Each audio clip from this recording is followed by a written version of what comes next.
Police ఈ యొక్క శరణ్ నవరాత్రి ఉత్సవాలు జరుపుకుంటున్నాము విజయవాడ వేదికగా. ఈ సందర్భంగా మీరు ఎప్పటి నుంచో అడుగుతూనే ఉన్నారు ప్రెస్ మీట్ పెట్టలేదని. ఈరోజు మీకు ఎటువంటి డౌట్స్ ఉన్నా కానీ రాష్ట్ర ప్రజలకే కాకుండా దేశ నలుమూలల నుంచి వచ్చే ప్రజలందరికీ కూడా ఈ వేదిక నుంచి మనం ఒక క్లారిటీ ఇవ్వాలనే ఉద్దేశంతో ఈ యొక్క జాయింట్ ప్రెస్ మీట్ అనేది మనం ఏర్పాటు చేసుకోవడం జరిగింది. ఎక్కడికక్కడ ప్రతి సంవత్సరం జరిగే విధంగా కాకుండా ఈసారి ఈ సంవత్సరం చాలా భిన్నంగా క్యూ లైన్స్ కావచ్చు, అరేంజ్మెంట్స్ కావచ్చు, తర్వాత ఇతర ఏర్పాట్లు కావచ్చు, వైదికంగా సంబంధించిన ఏర్పాట్లు కావచ్చు, అన్నీ కూడా ఈసారి ఇన్నోవేటివ్గా తీసుకోవడం అనేది జరిగింది. మీ అందరికీ తెలిసిందే, వైదికంగా సంబంధించి దేవాలయంలో సంబంధించి ఈవో మరియు స్థానాచారి మేమంతా కూడా టెంపుల్కి సంబంధించిన వైదిక కార్యక్రమాలు అరేంజ్మెంట్స్ వరకు మేము తప్పకుండా వచ్చే ప్రతి భక్తుడిని కూడా మనము అత్యున్నతమైన మన విఐపి అని చెప్పి ట్రీట్ చేస్తూ ఈసారి 500 క్యూ లైన్ కూడా లేకుండా సాధారణమైన భక్తుడే మన విఐపి లాగా మేము 500 క్యూ లైన్లో తీసుకెళ్ళడానికి ఈసారి వినూత్నంగా ఈ యొక్క నిర్ణయం అనేది తీసుకోవడం జరిగింది. గౌరవ జిల్లా కలెక్టర్ గారి ఆధ్వర్యంలో total entire down hill up hill అన్ని అంశాల మీద వారి యొక్క పర్యవేక్షణలో మేమంతా కూడా ఫాలో అవుతున్నాము. గౌరవ సిపి గారు కూడా లా అండ్ ఆర్డర్ విషయం కావచ్చు, పార్కింగ్ విషయం కావచ్చు, ఎక్కడ ఎటువంటి ఇబ్బంది లేకుండా ఎంతమంది భక్తులు వచ్చినా వారికి త్వరితగతిన ఈ యొక్క అమ్మవారి దర్శనం కల్పించి పంపించడానికి కూడా మేము ఏర్పాట్లు చేసుకున్నాము. అదేవిధంగా మన మున్సిపల్ కమిషనర్ గారు మేజర్గా శానిటేషన్ ఇష్యూ కావచ్చు, ఈ యొక్క డ్రింకింగ్ వాటర్ బాటిల్స్ సంబంధించిన ఇష్యూ కావచ్చు, అదేవిధంగా ఎక్కడెక్కడ ఈ యొక్క టాయిలెట్ విషయం కూడా మొత్తం అన్నీ కూడా వచ్చే భక్తులు ఎక్కడ కూడా అసౌకర్యానికి గురి కాకుండా ఉండడం కోసం మేమంతా తీసుకున్నాము.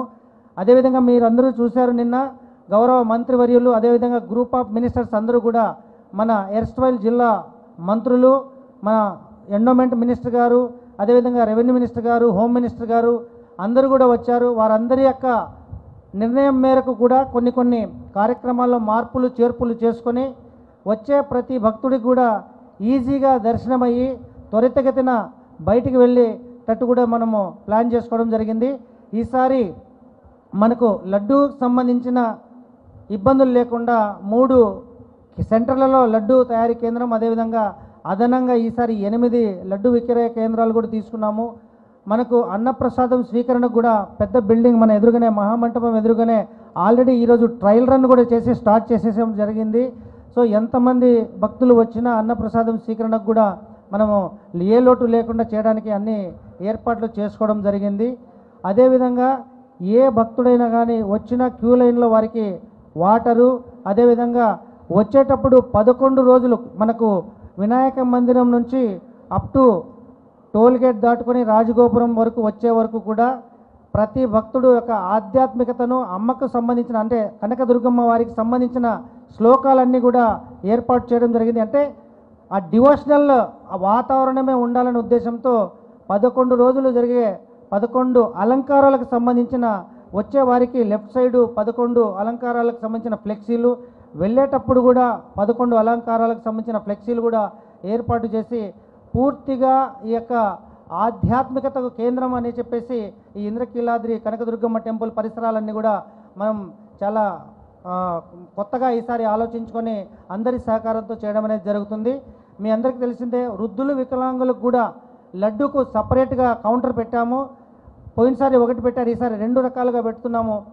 మనకు కనకదుర్గ నగర్ ఎగ్జిట్లో కొత్తగా కట్టిన బిల్డింగ్లో సపరేట్గా ఓన్లీ వృద్ధులు వికలాంగులకు మాత్రమే లడ్డు సెంటర్ అనేది విక్రయం ఆల్రెడీ రెడీ చేసి ఉన్నాం. కాబట్టి ఈ విషయాలన్నింటి మీద మేజర్గా 29వ తారీఖు ఎక్కువ మంది భక్తులు వస్తారు కాబట్టి ఆ రోజు గౌరవ ముఖ్యమంత్రి గారి యొక్క దర్శనం చేసుకోవడానికి అమ్మవారికి వస్తారు కాబట్టి ఆ రోజు కూడా పటిష్టమైన ఏర్పాట్లు అనేది చేసుకోవడం జరిగింది. ముఖ్యంగా ఆ రోజు ప్రోటోకాల్ ఎక్సెప్ట్ గౌరవ ముఖ్యమంత్రి తప్ప మిగతా ప్రోటోకాల్ దర్శనాలన్నీ కూడా రద్దు చేస్తూ అన్ని క్యూ లైన్లు కూడా ఉచిత లైన్లుగా ఏర్పాటు చేయడం అనేది జరిగిందని చెప్పేసి ఈ సందర్భంగా తెలియజేస్తున్నాము. ఇంకా మన గౌరవ జిల్లా కలెక్టర్ గారు, సిపి గారు, మన విఎంసి వారు ముగ్గురు మాట్లాడతారు. మాట్లాడిన తర్వాత ఏ డౌట్స్ ఉన్నా కానీ మీకు ఈ వేదిక నుంచి వచ్చే భక్తాదులకు ప్రజలందరికీ కూడా ఇక్కడ నుంచే మనము క్లారిటీ ఇవ్వాలనే ఉద్దేశంతో ఈ యొక్క ప్రెస్ మీట్ అనేది ఏర్పాటు చేసుకోవడం జరిగిందని చెప్పేసి తెలియజేస్తూ